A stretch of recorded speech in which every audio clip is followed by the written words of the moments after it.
بسم الله الرحمن الرحيم الحمد لله رب العالمين والصلاة والسلام على سيد المرسلين نبينا محمد وعلى آله واصحابه ومن تبعهم بإحسان إلى يوم الدين. اللهم انفعنا بما علمتنا وعلمنا ما ينفعنا وزدنا علما. السلام عليكم ورحمة الله وبركاته. ginnaaw ba ñu sante sunu boroom subhanahu wa taala di julli ci sangu-sang yi sayyidina muhammad sallallahu alayhi wa sallam, di leen nuyu di leen ziyaara, di ñaan buur bi yàlla mu defal ñu jàmmi àdduna ak yu àllaaxira defal ko képp ko julit. di ñaan azza wa jalla mu jéggal ñu suñuy bàkkaar te musal ñu suñu ayu bakkan ak suñu ñaawteefu jëf. mbokk yi, tey ñu war a jël xadiisu Umar ibnu Xattaab ngeen ànd ci ak seen mbokk Ceerno Sow ibnu Usmaan Demba rahimahullahu taala ci njàngaleb Yonent bi sallallahu alayhi wa sallam. mu ne an Umar ibnu Xattaab radiyallahu anhu qaala annabiyu sallallahu alayhi wa sallam, mu ne Yonent bi sallallahu alayhi wa sallam nee na iza aqbala al-laylu min haahuna, su guddi gi dëgmal see côté bii, wa adbara an-nahaaru min haahuna, bëccëg gi wone ginnaaw ci côté bii, wa gharabat shams, jant bi so, faqad aftara saa'imun,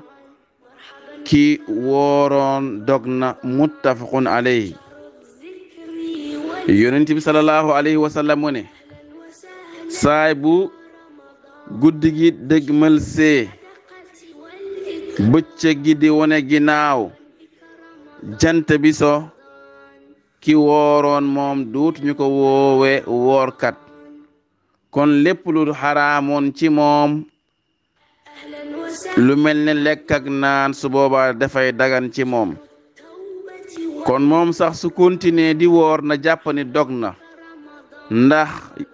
borom bi dafa ne summa atimmu siyaama ila layl, motal leen koor gi ba guddi gi jot. kon su timis xësee ba jot guddi gi daa dina tàbbisi. képp ku wooroon rek moo xam dog nga walla dogoo, sa koor moom jeex na. qaala nabi sallallahu alayhi wa sallam, ba tey Yonent bi sallallahu alayhi wa sallam muy wax ajjilul iftaar, dee leen di teel a ndogu,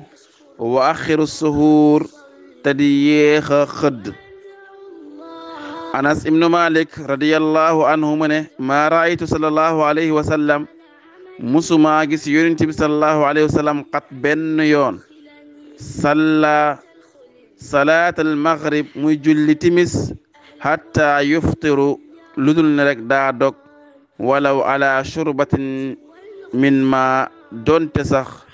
benn guuxu ndox lay naan. mu ne Yonent bi sallallahu alayhi wa sallam musta taxawal di julli timis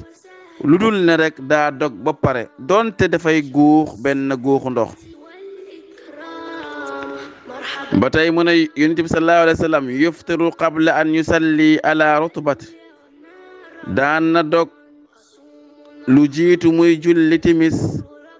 ci tàndarma boo xam ne daa xaw a wow tuuti. fa in lam takun rutbatin, su amul nag tàndarma, fa amul tàndarma bu xaw a wow, fa tamraatin, kon mu jël tàndarma. fa in lam takun, su amul nag tàndarma bu wow, xasawaatin min ma, mu daadi guuxu ci ndox. mu Yonent bi sallallahu alayhi wa sallam de doon dogu ba pare soogo julli timis moo ngi doon dogoo ci tàndarma bu tooy soo amul tàndarma bu tooy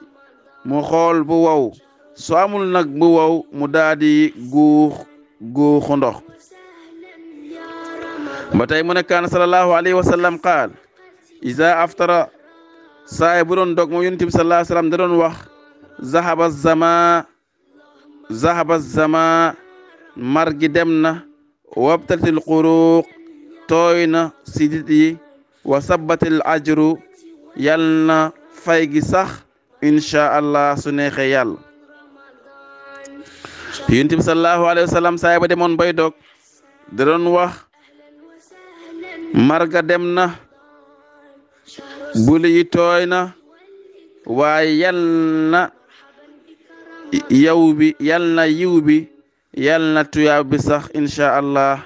dafa mel ne tey loolu moo nekkoon bind bi di ñaan suñu borom subhanahu wa taala mu nangul ñu suñuy koor te jégal suñu rëcc haza wa sallallahu wa sallam ala sayyidina wa alihi wa sahbihi wa sallam